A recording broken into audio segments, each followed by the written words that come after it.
Bajaj ഫിൻസർവിൻ്റെ insta EMI കാർഡിന് എങ്ങനെയാണ് ഓൺലൈനായിട്ട് അപ്ലൈ ചെയ്യാമെന്നുള്ളതാണ് കാണിക്കാനായിട്ട് പോകുന്നത്. ഇതിനായിട്ട് ആദ്യം തന്നെ ബജാജ് ഫിൻസർവിൻ്റെ ഇൻസ്റ്റാ EMI കാർഡ് എന്ന് പറഞ്ഞിട്ടുള്ള ഈ ഒരു വെബ് പേജിലേക്കാണ് വരേണ്ടത്. ഇവിടെ റൈറ്റ് സൈഡിലായിട്ട് നിങ്ങളുടെ മൊബൈൽ നമ്പർ എൻ്റർ ചെയ്ത് കൊടുത്തിട്ട് ഗെറ്റ് ഇറ്റ് നൗ എന്ന ഓപ്ഷൻ ക്ലിക്ക് ചെയ്ത് കൊടുക്കുക. അതിനുശേഷം നിങ്ങളുടെ മൊബൈലിലേക്ക് വരുന്ന OTP ഒന്ന് എൻ്റർ ചെയ്ത് കൊടുത്തിട്ട് സബ്മിറ്റ് ഓപ്ഷൻ ക്ലിക്ക് ചെയ്ത് കൊടുക്കണം.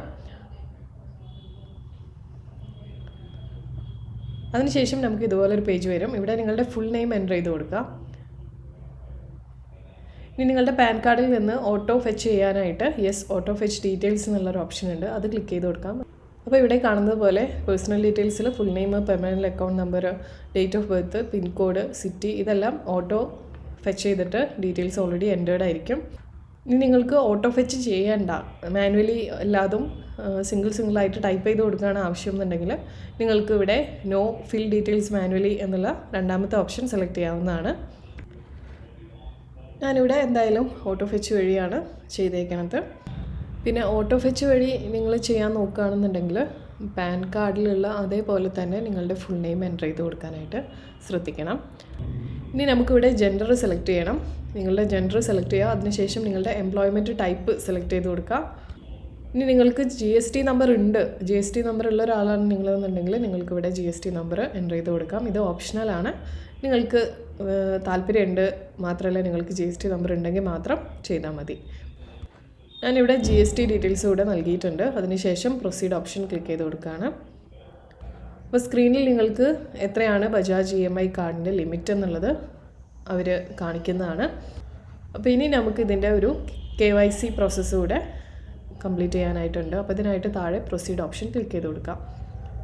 അപ്പോൾ സ്ക്രീനിൽ നിങ്ങളുടെ ഫോട്ടോയും അതുപോലെ mobile number, date of birth, address എന്നീ ഡീറ്റെയിൽസ് കാണിക്കുന്നതാണ്. അതിനുശേഷം നമുക്കിവിടെ കൺഫേം ഓപ്ഷൻ ക്ലിക്ക് ചെയ്ത് കൊടുക്കാം. നിങ്ങൾക്ക് അഡ്രസ്സിൽ എന്തെങ്കിലും ചേഞ്ചസ് വരുത്താനുണ്ടെങ്കിൽ അപ്ഡേറ്റ് അഡ്രസ്സ് കൊടുത്തിട്ട് അതിനകത്ത് അഡ്രസ്സ് ചേഞ്ച് ചെയ്യാവുന്നതാണ്. ഇവിടെ ഡീറ്റെയിൽസ് കറക്റ്റ് ആയതുകൊണ്ട് തന്നെ ഞാൻ കൺഫേം ക്ലിക്ക് ചെയ്തു. പിന്നെ അടുത്തതായിട്ട് നമുക്ക് ഇത് അപ്ലൈ ചെയ്യാനായിട്ടുള്ള വൺ ടൈം ഫീ ആയിട്ടുള്ള 530 രൂപ പേ ചെയ്യേണ്ട സെക്ഷനാണ് എത്തിക്കുന്നത്.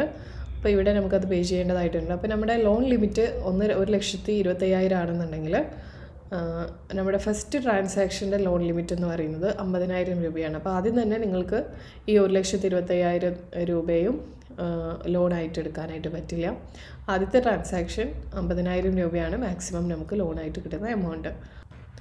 അതുപോലെ തന്നെ ഇതിന് താഴെയായിട്ട് ഒരു പ്രൊമോ കോഡ് 1000 രൂപയുടെ ക്യാഷ് ബാക്ക് എന്ന് പറഞ്ഞിട്ട് നമുക്ക് കാണാനായിട്ട് സാധിക്കും. അപ്പോൾ ഫസ്റ്റ് ഇൻസ്റ്റോർ ട്രാൻസാക്ഷനായിട്ട് നമ്മൾ പോവുകയാണെന്നുണ്ടെങ്കിൽ നമുക്ക് ഈ ഒരു കാർഡ് ഉപയോഗിച്ച്, അതായത് ഈ ഒരു കാർഡിന് അപ്ലൈ ചെയ്ത് നിങ്ങളൊരു 90 ദിവസത്തിനകത്താണ് ഈ ഒരു പേയ്മെൻറ്റ് ചെയ്യാനായിട്ട് പോകുന്നത്, ഒരു സ്റ്റോർ ട്രാൻസാക്ഷൻ ചെയ്യാനായിട്ട് പോകുന്നതെന്നുണ്ടെങ്കിൽ അവിടെ നിങ്ങൾക്ക് അഷ്വേർഡായിട്ട് 1000 റുപ്പീസിൻ്റെ ക്യാഷ് ബാക്ക് ലഭിക്കുന്നതാണ്.